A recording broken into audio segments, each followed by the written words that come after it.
Hier, on en a parlé avec qui?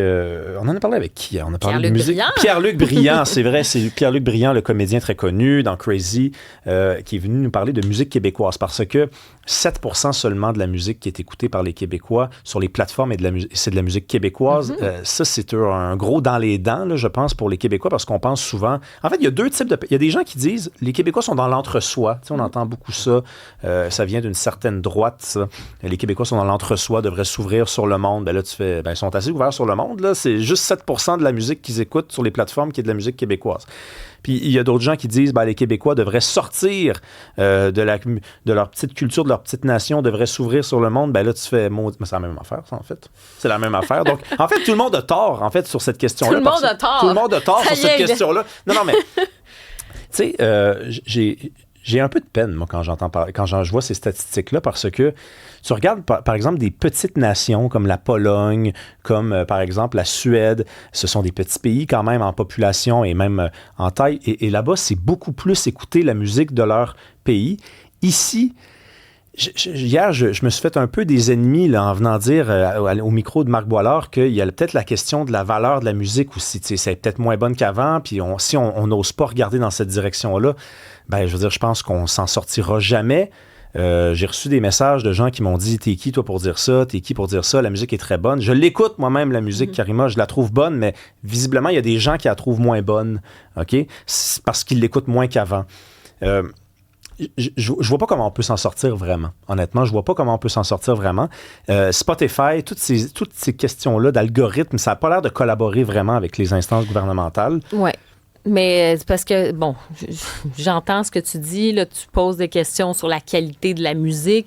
En fait, est-ce qu'on a de plus en plus cet ADN de musique québécoise ou est-ce que la musique québécoise commence à ressembler de plus en plus à ce qu'on écoute à l'international? Tu sais, as-tu un son québécois qu'on avait quand tu penses à des Jean Leloup, des Pierre Lapointe? Mais tu sais, certains vont dire, il y a tout le temps une influence. Si tu écoutes Pierre Lapointe à la musique un peu plus, tu sais, française, chanson française, Jean Leloup, il y avait quand même toutes sortes d'influences dans sa musique. Donc, c'est quoi la musique québécoise? C'est sûr, si tu regardes les Cowboys fringants qui avaient réussi à aller chercher presque l'âme québécoise, quelque chose de l'âme québécoise, je trouve, dans leurs chansons aussi.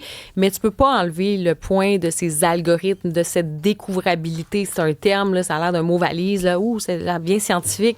Mais les algorithmes ne sont pas de notre côté. Puis quand tu fais référence à la Pologne ou même la Suède, je pense que la Suède, c'est 30% des écoutes, ce sont des artistes locaux comparativement à 7% nous sur nos plateformes. Bien, la Suède, je pense que je te rappelle rien de te dire que c'est un pays indépendant. La Pologne, c'est un pays indépendant. Le Québec n'est pas un pays indépendant. On est, par les algorithmes, considéré comme c'est de la musique canadienne, une espèce de patente. Oui, tu as des listes de lecture québécoises et tout ça, mais moi, j'ai l'impression qu'il y a cette idée aussi de ces algorithmes qui nous fondent. On est une minorité dans une minorité en Amérique du Nord. Mais les Suédois sont... C'est quoi les... Juste pour comprendre, ça doit être très technique. Mais c'est un pays. J'ai bien compris. Donc, tu as des artistes de ce pays. Nous, dans la marée, je te dirais, avec le Canada, tout ça, je pense que ça se fond avec tous les artistes canadiens. Ah ouais. Les artistes canadiens, même, on écoute beaucoup en fait, même les artistes canadiens, c'est souvent dans le grand magma américain parce que c'est considéré, c'est l'Amérique du Nord. Donc, c'est comme si on nous mettait dans le même panier. Moi, j'ai l'impression que s'il y avait un pays francophone en Amérique du Nord, t'as comme une spécificité différente. Hey, qu'est-ce qu'écoutent les Québécois, ce pays-là, en Amérique du Nord? Je sais pas. Je dis juste que moi, j'ai l'impression que ça changerait peut-être des choses. Cela dit, il y a quand même une exception culturelle québécoise. Je suis désolée. Il y a quelques années, on disait, par exemple, pour les ventes de CD, c'était presque 40-50% des CD qui étaient achetés, c'était de la musique québécoise.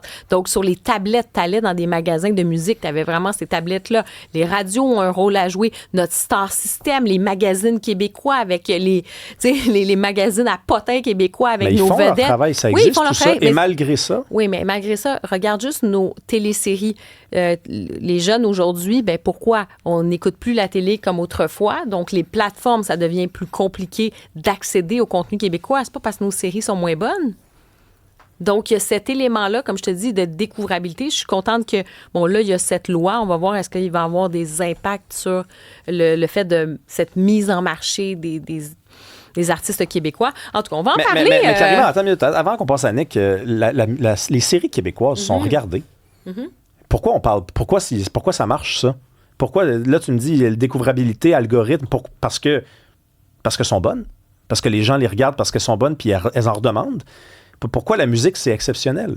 Moi, j'ai juste pas compris. Si véritablement le Québec devenait un pays et que ça affecterait l'algorithme en soi, moi, je te donne entièrement raison. Mais c'est parce que c'est pas ma compréhension. Tu compares deux affaires. Là. C'est parce que tu vas aller, exemple, sur Tout TV ou tu vas aller sur Vidéotron. Tu as un accès direct. Tu peux aller chercher directement ton contenu québécois. Sur Spotify, c'est comme une plateforme internationale. Il y a de tout là-dedans. C'est pas comme si on avait une plateforme vraiment puis qu'elle était populaire, cette plateforme-là.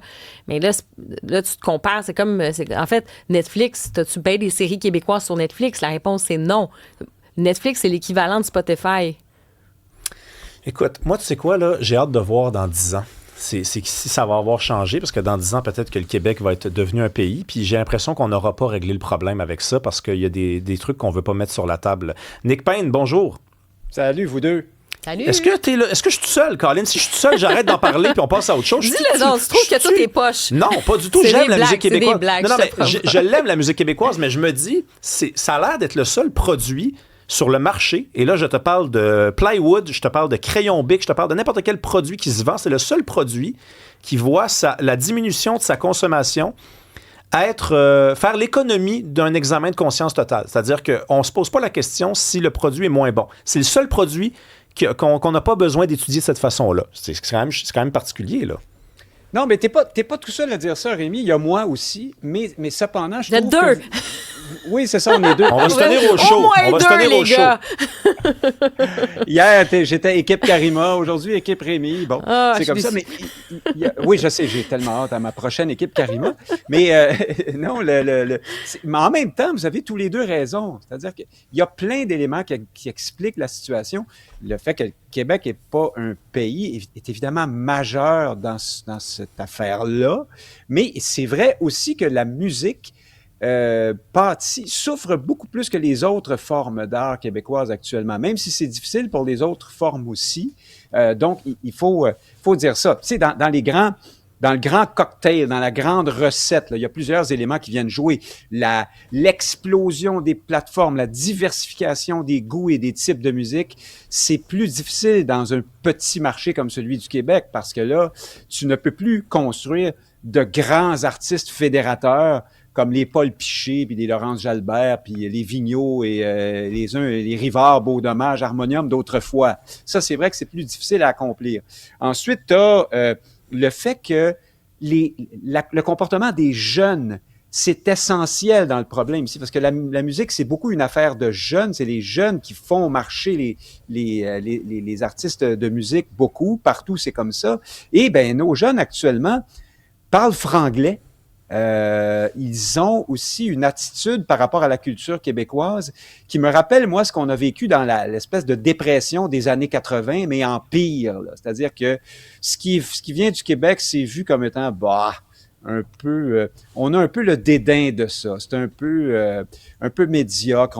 On n'oserait pas... Vois-tu un jeune à l'école avec ses amis là, qui lui disent « wesh » puis « voilà » puis qui parlent en anglais, lui expliquer qu'il tripe sur la dernière tourne de Marie-Pierre Arthur? Tu sais, il va aller se cacher dans le garde-robe avant ça. C'était comme ça aussi dans les années 80, mais c'était moins pire parce qu'on n'était pas encore aussi anglicisé. Je pense que là, il y a un processus d'acculturation qui est en train de se faire, qui vient jouer aussi sur la popularité, en particulier de la musique en français provenant du Québec. Parce qu'il ne faut pas oublier qu'il y en a des artistes qui marchent au Québec. Loud, Jay Scott, Fouki, Charlotte Cardin. Qu'ont-ils tous en commun? C'est le fait de chanter soit en franglais, soit en anglais. Ça nous dessine un bel avenir, ça, soit dit en passant, hein, au-delà de la question de la musique. Il y a un autre élément qui joue, évidemment, c'est qu'on s'est un peu retranché à travers le fait que la musique, comme d'autres formes d'art, il faut dire, est très subventionnée. C'est un domaine qui sent moins la pression commerciale puis qui tend à produire une petite musique pointue, faite un peu pour que le critique du journal, un tel, la trouve bonne, mais qui parle peut-être moins au grand public, alors qui est faite dans cette espèce de français international, plus ou moins intéressant. Hein, on est loin des Offenbach puis des Plumes la Traverse de ce monde-là. je comprends qu'il reste Émile Bilodeau, mais c'est quand même très, très niché dans ce domaine-là. Donc, il y a ça qui vient jouer aussi. Puis, dernier élément, je pense qu'on peut constater, c'est que le Québec doit être un des seuls endroits au monde où la musique folklorique, où les racines sont dédaignées, là, rejetées là, de façon magistrale. Tu vois pas ça ailleurs. En Inde, par exemple, là, où on consomme beaucoup de la musique locale. Ben, je pense que c'est 80% en Inde, là, en passant. Là. Ça, c'est peut-être l'envers qu'on veut pas non plus. Là. Les Indiens ont pas l'air d'être bien ouverts sur le monde. Là. Bon, écoute, c'est tant mieux pour eux. Hein. On n'est pas tous obligés d'écouter Miley Cyrus ou Taylor Swift. Ben non, mais 80%, Nick, là, quand même. Là. Ben, 80%. C'est très bien. Okay. C'est un pays énorme, il y a beaucoup de monde, il y a des centaines de dialectes, il y a des musiques locales, régionales, mais là où je m'en allais, c'est que la composante folklorique est extrêmement présente dans leur musique, même s'ils ne sont pas branchés sur leur équivalent de la bottine souriante. Là. C'est simplement que ces sonorités-là ont été intégrées dans la musique populaire, commerciale, qui marche beaucoup. Tu as la musique de Bollywood aussi, hein, le fameux Hollywood indien. Donc, ils ont vraiment gardé des racines. Ici, on les regarde de haut, nos racines. Je pense que tout ça est mêlé. Tout ce que je dis tout à l'heure, là, il y a un fil conducteur, c'est le fait que nous sommes un peuple dominé, un peuple qui n'a pas son pays, un peuple qui a un problème d'estime de soi cyclique. C'est pas dans tout ce qu'on fait puis tout le temps, mais ça revient. Ce monstre-là sort la tête de l'eau ici et là, puis la musique québécoise mange la claque. Mais t'as raison quand on parle de, par exemple, de certains artistes là, qui marquent encore des Robert Charlebois, par exemple, pour ne nommer que celui-là, où tu parlais de Beau Dommage, ou même les Cowboys fringants. Il y a comme une dimension qui vient nous chercher profondément aussi. Tu sais, il y a quelque chose de québécois. C'est tous des styles très différents. Hein? Même, tu sais, Jean Leloup, il y a eu des influences d'ailleurs aussi. Mais Daniel Bélanger, qui est Éric extraordinaire. C'est ça. Il y avait quelque chose, c'est-à-dire même un témoignage de leur époque, de leur génération, mais il touchait à quelque chose de l'âme québécoise. Il plongeait dedans. Il y avait comme quelque chose peut-être de transcendant aussi. Mais c'était très québécois. C'était très complètement, ça essayait pas du tout. Tu vois, Charlebois s'est exporté sur une pinotte en France en sacrant puis en chantant vraiment en joual québécois. Il fait encore des spectacles là-bas. Hein? Moi, je suis allée le voir l'année dernière. Là. C'est ça. Je parlais de la bottine souriante tout à l'heure. Ils ont fait le tour du monde plus que n'importe quel artiste québécois qui chante en anglais, là. Ils sont allés chanter en québécois du terroir, en Australie, puis en Nouvelle-Zélande, puis partout, là. Alors, puis les Cowboys fringants sont un bon exemple de préservation d'un côté folklorique. Et vois-tu, c'est eux qui ont le plus dans le fameux... là. Mais remodernisé, mais complètement. Ouais. Puis tu parles des Cowboys fringants. En France, moi, je me souviens, j'avais un collègue au travail qui écoute toujours du Cowboy fringant.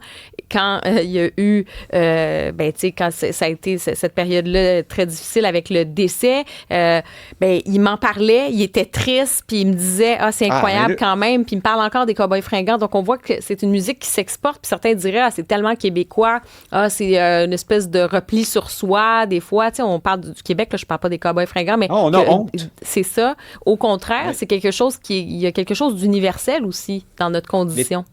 Tout à fait. Puis les Français, tu parles des Cowboys fringants, ça leur rappelle un peu les Négresses vertes ou la Mano Negra. Oh mon Dieu, je viens de dire 2 fois le mot en N. Ça va pas bien, mon affaire. Arrête, ça va. Prochain sujet, là. Mais tout ça amène à Rémi qui a raison là-dessus aussi. C'est que en reniant nos origines, en essayant de faire international, moderne, machin, en se forçant pas non plus des fois pour faire de la musique qui va jouer à la radio, on parle pas au plus grand nombre et puis on se pose pas la question de la qualité. C'est vrai aussi, ça. J'ai l'impression que c'est un peu cruel comme situation parce qu'on a un auditeur, par exemple, qui nous dit « Honnêtement, j'ai 25 ans. Quand j'étais au secondaire, j'écoutais du Kebs, de la musique québécoise. C'était nul. T'avais pas l'air cool, mettons. » C'est ça. En fait, c'est parce que ça touche, par exemple, parce que moi, j'ai 32 ans, là, à l'école, quand je disais que j'écoutais du rap québécois, on me disait, moi, j'écoute du rap américain, j'écoute du rap français. C'est comme si le rap québécois, c'était une succursale des 2 raps, disons, les plus influents et les plus à la mode. Donc, c'est un peu comme si les artistes qui voulaient imiter Mais ils veulent pas imiter, ils veulent juste faire un style de musique. Ils étaient vus comme des imitateurs. Donc, puis en évidemment. même temps, non, mais attends une minute. Mais ils veulent pas imiter. Tu vas jouer sur une ils font du rap, Nick. Ouais, mais un rappeur qui fait du rap québécois, il fait du rap. Pour moi, ça a la même valeur si c'est aussi bon là, à l'oreille que du rap français et du rap américain. Oui. Les Français et les Américains n'ont pas le monopole du rap. D'accord? Mais là, c'est comme si, dans le fond, un artiste québécois qui faisait du rap dans une ère où le rap américain puis le rap français sont au top, il était vu comme un imitateur. Puis un artiste qui voudrait faire de la musique plus folklorique traditionnelle, il serait vu comme un ringard. C'est comme s'il n'y a comme pas de voix de sortie, de voix d'entrée. Non, mais on ringardise dans les deux sens. En fait, c'est que on trouve c'est un déficit de prestige auprès de sa propre population. Notre culture paraît mal.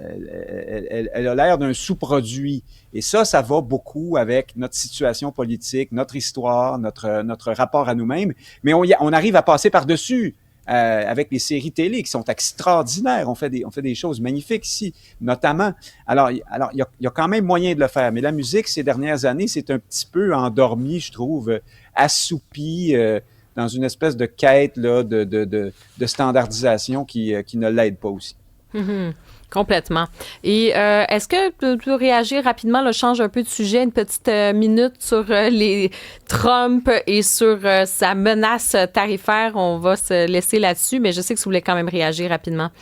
Écoute, la chorégraphie s'est mise en marche. Hein. Là, on attendait Doug Ford qui sortirait en nous expliquant qu'il faut être méchant avec les États-Unis. Je pense que comme Québécois, il reste encore à trouver notre position à nous. Les Canadiens là, des autres provinces, si ça leur tente de payer le prix de la fierté canadienne, hein, de faire des contre-tarifs pour manger la claque après, parce que œil pour œil, dent pour dent, là, les Américains ont beaucoup plus de dents et d'yeux que nous à gaspiller. Là. On ne gagnera jamais là-dedans. Si les Canadiens jouent les gros bras, ils vont payer le prix. On ne peut pas gagner. Tandis que les Québécois n'ont pas à jouer dans le film de cette fierté canadienne exacerbée. D'abord, on n'a jamais vraiment joué dedans. On pourrait tout à fait avoir notre vision des choses à nous, puis dire, soyons pragmatiques et soyons ouverts à certains compromis. D'ailleurs, là-dessus, il faut saluer la réaction de Christine Fréchette, je trouve beaucoup plus québécoise, justement, plus adaptée à notre situation que de dire on est fâché. Comme Doug Ford. Oui, exactement. Je pense qu'on Doug Ford qui fait pas mal, qui cause souvent plus de troubles, puis je trouve qu'il y a beaucoup dans l'instrumentalisation politique de cette crise-là pour montrer ses gros bras, mais ces gros bras, là, les Canadiens sont prêts en partie à payer le prix de ça. Oui. Non, mais Stephen Harper l'avait dit, hein, il faut être prêt à souffrir pour préserver notre fierté. Mais on verra dans 50 ans, c'est qui va avoir l'air le plus ridicule, celui qui va avoir dit ça ou celui qui va avoir justement fait un peu le tapis. Je suis désolé, mais en ce moment, on est là à faire le calcul de si on est capable ou non de tenir tête aux États-Unis, mais je sais pas si Rémi, c'est juste donnons-nous rendez-vous dans, disons, 40 ans. On a beaucoup de rendez-vous, là. Il y a le rendez-vous pour la musique dans 10 ans, il y a 50 ans. On se donne rendez-vous demain, OK? Bye bye, Salut!